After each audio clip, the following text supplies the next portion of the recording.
یہ سوال کسی نے پوچھا ہے کہ گھروں کے اندر یعنی کمروں کے اندر اگر اٹیچ باتھ روم ہوں تو ان کی وجہ سے کیا جناتی اثرات وغیرہ گھر کے اندر ہو سکتے ہیں.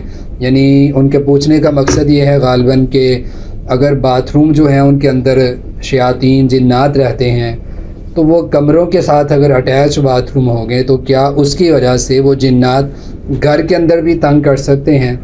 اس میں دیکھیں جو گھروں کے اندر جو باتھ روم ہوتے ہیں ویسے اصولی طور پہ باتھ روم نبی صلی اللہ علیہ وسلم کے زمانہ میں اور صحابہ کرام کے اس کے بعد بھی کافی عرصہ تک اگر ہم تاریخ میں دیکھیں تو جو رہائش ہوتی تھی جو کمرے رہنے کے لیے ہوتے تھے ان سے تھوڑا ہٹ کے جو ہے وہ بیت الخلاء ہوا کرتے تھے. اور اگر ہم کافی پرانے دور کی بات کریں تو وہ ویسے ہی آبادی سے ہٹ کے گھروں سے ہٹ کے باہر جا کے وہ قضائے حاجت کے لیے بیٹھا کرتے تھے.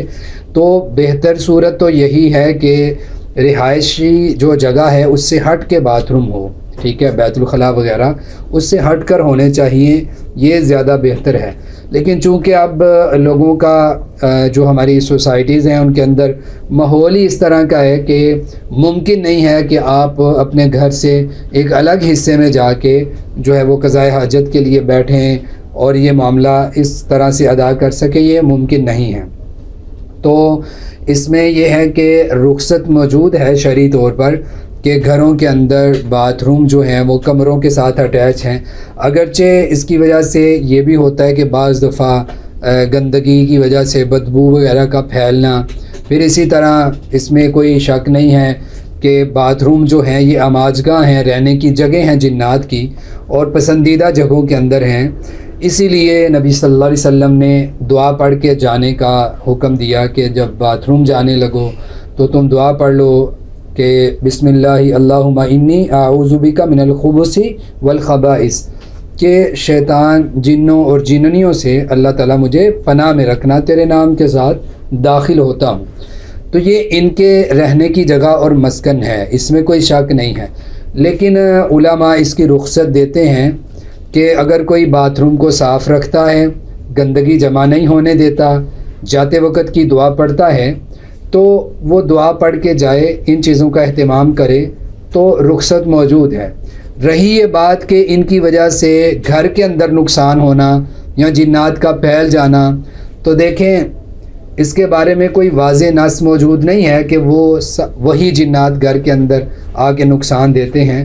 لیکن تجربات میں کچھ ایسی چیزیں ہیں کہ جن سے یہ پتہ چلتا ہے کہ بہتر ہے کہ آپ اس کو تھوڑا سیپریٹ رکھیں. دیکھیں گھر کے اندر بھی کمرے کے ساتھ اگر آپ کا باتھ روم اٹیچ ہے تو اس کو بھی آپ تھوڑا سا محنت کر کے تو آپ اس کو الگ کر سکتے ہیں. یعنی جو بیت الخلاء ہیں قضائے حاجت کے بیٹھنے کے لیے جو جگہ ہے اس جگہ کو, یعنی جو جیسے سیٹ لگی ہوئی ہوتی ہے اکثر بیٹھنے کے لیے یا کموڈ وغیرہ ہیں, اس حصے کو اور جو غسل کرنے کے لیے جگہ ہے اس حصے کو آپ سیپریٹ کر لیں.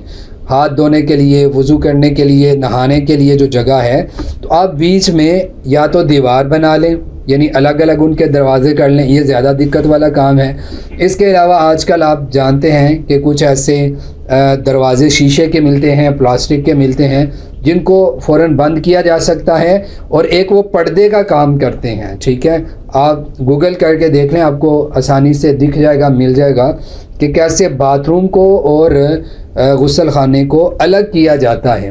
تو یہ اگر الگ کر لیا جائے تو بہتر ہے, تاکہ آپ باتھ روم کو یوز کریں تو ساتھ ہی اس کے دروازے کو بند کر دیں.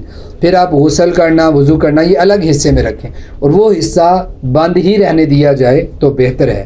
تو بہرحال یہ ایسے کر لیا جائے تو زیادہ بہتر ہے.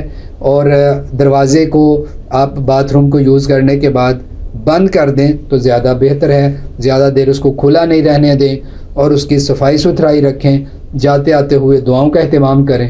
اور اگر آپ کا واش روم تھوڑا باہر ہے کمرے سے ہٹ کے تو آپ زیادہ اس کو ہی یوز کریں, اس کو صرف ضرورت کے تحت ہی آپ استعمال کریں تو بہتر ہے. واللہ اعلم بالصواب.